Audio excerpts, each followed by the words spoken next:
ഇന്ന് ഡോക്ടർ ഉണ്ടോ എന്ന് ചോദിക്കണമെങ്കിൽ 100 രൂപ കൊടുക്കണം. ഡോക്ടറുടെ മുഖം കാണണമെങ്കിൽ 300 രൂപ. അവിടെ ടോക്കൺ എടുത്ത വക ആശുപത്രിക്ക് 50 രൂപ വേറി, 450 രൂപ. നിങ്ങളുടെ നാട്ടിലെ കഥയല്ല, ഞാൻ എൻ്റെ നാട്ടിലൊക്കെ ചില സ്ഥലത്തുള്ള കഥ പറഞ്ഞതാണ്. ആകെ കൂടി 450 രൂപ ആദ്യം തന്നെ വാങ്ങി വെച്ചു. ഇവിടെ എങ്ങനെയാണെന്ന് എനിക്കറിയില്ല കേട്ടോ. എന്നിട്ട് വല്ല മാറ്റമുണ്ടോ, വല്ല ഗുണമുണ്ടോ? 15 കൊല്ലം വേണമെങ്കിൽ ഈ 450 അയാൾ വാങ്ങും. നിങ്ങൾ ചിന്തിക്കണം പ്രിയപ്പെട്ടവരെ, വല്ല മാറ്റമുണ്ടോന്ന്. പ്രൊഫസർ ജെയിംസ് എന്ന പേരുള്ള വലിയ പ്രഗത്ഭനായ ഒരു വൈദ്യശാസ്ത്ര പണ്ഡിതനുണ്ടായിരുന്നു, പ്രൊഫസർ ജെയിംസ്. അദ്ദേഹം പറഞ്ഞൊരു വാക്ക് ഓർമ്മിച്ചുവാണ്. ഞാൻ അധിക സദസ്സിൽ പറയുന്ന കാര്യം തന്നെ എവിടെയും പറയണത്. എനിക്ക് വിഷയം മാറ്റി തരാത്തതുകൊണ്ട് ഞാൻ എല്ലാ സ്ഥലത്തും ഒരേ പ്രസംഗം തന്നെയാണ് പറയുന്നത്. വേറെന്തെങ്കിലും വിഷയം പറയണ്ടേ? നിങ്ങൾ ഒരു ഡോക്ടറെ 5 വർഷം തുടർച്ചയായി ഒരു ഡോക്ടറെ തന്നെ നിങ്ങൾ കാണാൻ പോയാൽ, ഒരു രോഗത്തിന്, നിങ്ങൾ ശരിക്കും നോട്ട് ചെയ്യേണ്ട പോയിന്റാണ് ഇത്, ഒരു രോഗത്തിന് നിങ്ങൾ ഒരു ഡോക്ടറെ തന്നെ കാണാൻ 5 വർഷം പോയാൽ ആ ഡോക്ടർ നിങ്ങൾക്ക് 20 രോഗം തരും. വല്ലതും മനസ്സിലാവുന്നുണ്ടോ നിങ്ങൾക്ക്? ഇല്ല. ആ ഡോക്ടർ നിങ്ങൾക്ക് എത്ര രോഗം തരും? 20 രോഗം തരും. ഇനി എണ്ണിക്കോ, തല മുതൽ കാല് വരെയുള്ള രോഗം എണ്ണിക്കോ. നിങ്ങൾ കാണാൻ പോയ കൊല്ലം എണ്ണിക്കോ. ഇതൊരു സാധാരണക്കാരൻ പറഞ്ഞ വാക്കല്ല, ഒരു പത്രപ്രവർത്തകൻ പറഞ്ഞ വാക്കല്ല. ചിലപ്പോഴൊക്കെ നമ്മളെ ബഹുമാനപ്പെട്ട പത്രപ്രവർത്തകർ നിരന്തരം അന്വേഷണം നടത്തിയിട്ടൊക്കെ ചില ലേഖനക്കുറിപ്പുകളൊക്കെ എഴുതി. ഇതങ്ങനെയല്ല.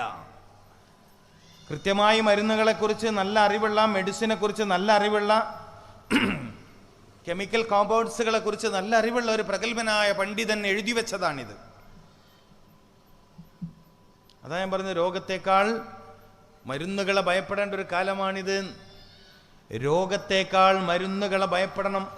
എറണാകുളം ജില്ലയിൽ, ആലപ്പുഴയിൽ, കൊല്ലം ജില്ലയിലൊക്കെ പനി പിടിച്ച് വ്യാപകമായി ആളുകൾ മരിക്കുന്ന ഒരു ഭീകരമായ അന്തരീക്ഷം ഉണ്ടായിരുന്നു വർഷങ്ങൾക്ക് മുമ്പ്. അന്നെൻ്റെ കണ്ണൂരുകാരിയായിരുന്നു ആരോഗ്യവകുപ്പ് മന്ത്രി. എൻ്റെ നാട്ടിൻ്റെ അടുത്തുള്ള ഒരു ടീച്ചറായിരുന്നു ആ പാവം സ്ത്രീ ഒരുപാട് ചീത്ത കേട്ടു പനി പിടിച്ച ആൾ മരിച്ചതിൻ്റെ പേരിൽ. അവസാനം ആരോഗ്യരംഗത്തെ വിദഗ്ധന്മാർ നടത്തിയ അന്വേഷണത്തിൽ കണ്ടെത്തിയ ഒരു ഞെട്ടിക്കുന്ന വാർത്തയുണ്ട്. എന്താണിത്? അമിതമായി ആൻറ്റിബയോട്ടിക്കുകൾ കഴിച്ചത് കാരണം ശരീരത്തിൻ്റെ പ്രതിരോധശേഷി നഷ്ടപ്പെടുകയും അമിതമായി വേദനാസംഹാരികൾ കഴിച്ചത് കാരണം ശരീരത്തിൻ്റെ പ്രതിരോധ സംവിധാനം താറുമാറായതിൻ്റെ കാരണം ഇവർക്ക് മരുന്ന് എഫക്റ്റ് ചെയ്യുന്നില്ല. അത് കാരണമാണ് പനി പിടിച്ച ആളുകൾ വ്യാപകമായി മരിക്കേണ്ടി വന്നത്. പനി പിടിച്ച ആളുകൾ മരിക്കുക. പനി പറയുമ്പോഴേക്കും കേരളക്കാർ പേടിക്കുന്നു. പുതിയ വാർത്ത അങ്ങനെയല്ലേ? അല്ലാന്ന് പറയാൻ ഒക്കുമോ? പനി പറയുമ്പോഴേക്കും നമ്മൾ പേടിക്കുന്നു അല്ലേ? പനി പിടിച്ച് കിടപ്പിലായ ആളുകളെ കാണാൻ പോവാതിരുന്നില്ലേ നമ്മളൊക്കെ പേടിച്ചിട്ട്? ഇല്ലേ? പനി പിടിച്ച ആളുകളെ കാണാൻ പോവാതിരുന്നില്ലേ? നമുക്കന്ന് ഓർമ്മ വന്നോ? പനി പകരില്ല, ലാ അദുവ വലാ തീറത്ത എന്ന ഹദീസ് നമുക്ക് ഓർമ്മ വന്നില്ലല്ലോ. രോഗം പകരില്ലെന്ന് സയ്യിദുനാ മുഹമ്മദ് റസൂൽ സല്ലല്ലാഹു അലൈഹി വസല്ലമ തങ്ങൾ പറഞ്ഞു പഠിപ്പിച്ചത് നമ്മുടെ ഓർമ്മയിൽ വന്നില്ല. രോഗത്തിന് പകരാനുള്ള കഴിവില്ല. രോഗം ഇറങ്ങും, ഒരു സമൂഹത്തിലേക്ക് രോഗം ഇറങ്ങും.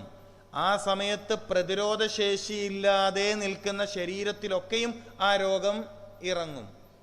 രോഗാണു ഇറങ്ങും. രോഗമുണ്ടാക്കുന്ന ഘടക വസ്തു, വൈറസ് എന്താണോ അതിറങ്ങും. അതിനെ പ്രതിരോധിക്കാനുള്ള ക്ഷമത ആ സമയത്തുള്ള ശരീരത്തിലൊന്നും ഈ രോഗാണുവിന്, ഇപ്പോൾ രോഗം വന്ന് എന്തു പനിയാണ് നിങ്ങളുടെ ഈ ഭാഗത്ത്? നിപ്പ വന്ന് മരിച്ച വീട്ടിലെ മരിക്കാത്ത ആളിപ്പോഴും ഇല്ലേ? ഉണ്ടോ? ഇല്ലേ? നിങ്ങളതൊന്നും അന്നേരം ചിന്തിക്കൂല. അന്ന് മീഡിയയിൽ വളരെ വിരളി പിടിച്ച് ശരീരമാസകലം ബാൻഡേജ് ചെയ്ത് പറയുന്ന ആളുകളുടെ വാക്ക് മാത്രമേ അപ്പം നിങ്ങളുടെ ഓർമ്മയിൽ വരൂ. മനസ്സിലാക്കണം. ശ്രദ്ധ നല്ലതാണ്, സൂക്ഷ്മത നല്ലതാണ്, വൃത്തി നല്ലതാണ്, ഒക്കെ നല്ലതാണ്. പക്ഷേ ഇല്ലാത്ത കാര്യങ്ങൾ പറഞ്ഞ് മനുഷ്യനെ പേടിപ്പിച്ച് അതിൻ്റെ പേരിൽ പേടിച്ച് ജീവിക്കുന്നതിലൊന്നും കഥയില്ല. മനസ്സിലാക്കണം. ഞങ്ങൾ രേഖാമൂലം തന്നെ കോഴിക്കോട് മെഡിക്കൽ കോളേജിലും ആരോഗ്യ വകുപ്പിലും ഈ വിഷയത്തിൽ കുറിപ്പ് കൊടുത്തിട്ടുണ്ട്. അപ്പോൾ മനുഷ്യന്റെ ശരീരത്തിലെ ശേഷി, രാത്രികാലങ്ങളിൽ പാത്രം തുറന്നു വെക്കരുത് എന്ന് പറഞ്ഞതിൻ്റെ പിന്നിലെ രഹസ്യം സ്ത്രീകൾ പഠിക്കണം.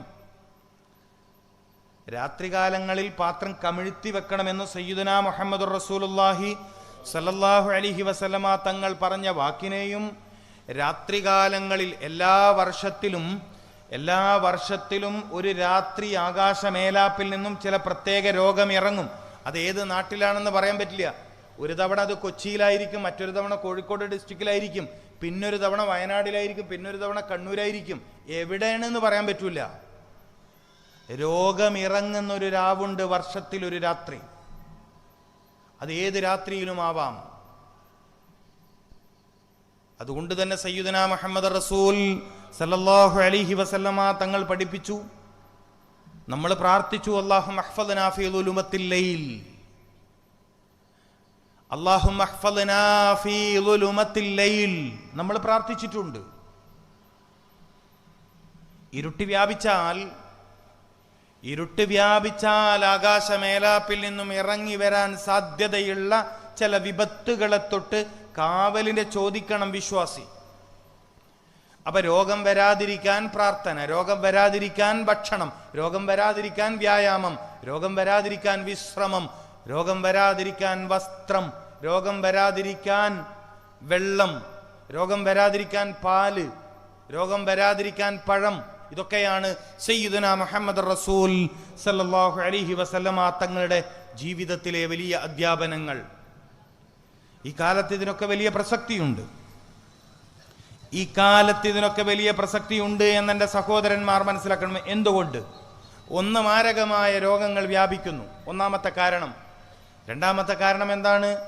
രോഗത്തിൻ്റെ പേരിലുള്ള ചികിത്സകൾ വിജയിക്കുന്നില്ല. ഇത് ഡോക്ടേഴ്സിൻ്റെ കുറവൊന്നുമല്ല കേട്ടോ. ഞാൻ ഏതെങ്കിലും ശാസ്ത്രശാഖയിലെ ഡോക്ടർമാരെ കുറ്റപ്പെടുത്തുകയല്ല ചെയ്യുന്നത്. ചികിത്സകൾ വിജയിച്ചതായിട്ട് നമ്മുടെ ആരുടെയും അനുഭവത്തിലില്ല. ഉള്ളവർ പറയട്ടെ, പ്രമേഹ രോഗം വന്നിട്ട് എനിക്ക് മാറിയിട്ടുണ്ട് പറയട്ടെ. ഞാൻ ഒരു 4-5 മാസം മരുന്ന് കഴിച്ചപ്പോഴേക്കും എനിക്ക് പ്രമേഹം ഇല്ലാണ്ടായി എന്നാൽ അങ്ങനെ പറയട്ടെ. ഞാൻ ഹാർട്ട് അറ്റാക്ക് വന്ന് ചികിത്സിച്ചു, ഇപ്പം എനിക്ക് പ്രശ്നമൊന്നുമില്ല എന്ന് നിങ്ങൾ പറയും. കാൽമുട്ടിന് തേയ്മാനം വന്നു, അല്ലെങ്കിൽ മുട്ട് മടക്കാൻ പറ്റാണ്ടായി, അങ്ങനെ ഒരു 5-6 മാസം മരുന്ന് കുടിച്ചു, ഇപ്പം നല്ല റാഹത്താണ്, ഇപ്പം മരുന്ന് കുടിക്കണില്ല എന്ന് നിങ്ങൾക്ക് പറയാൻ പറ്റുമോ?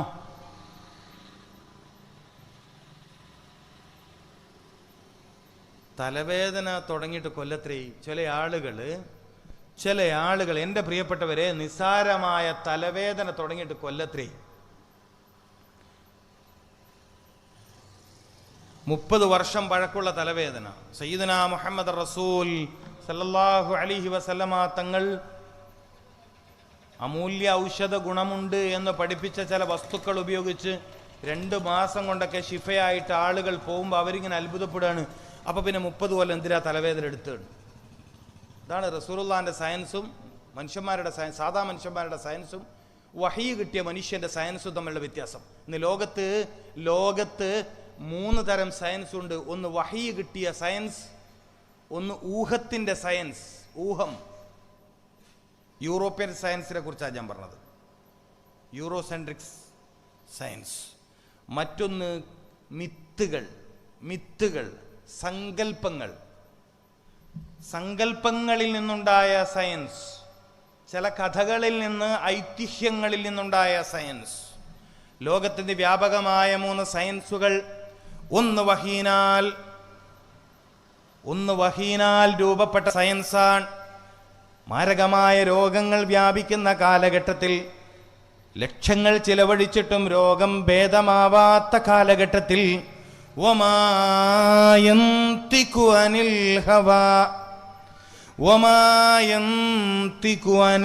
ഹവാ ഇൻ ഹുവ ഇല്ലാ വഹ്യുൻ യൂഹാ.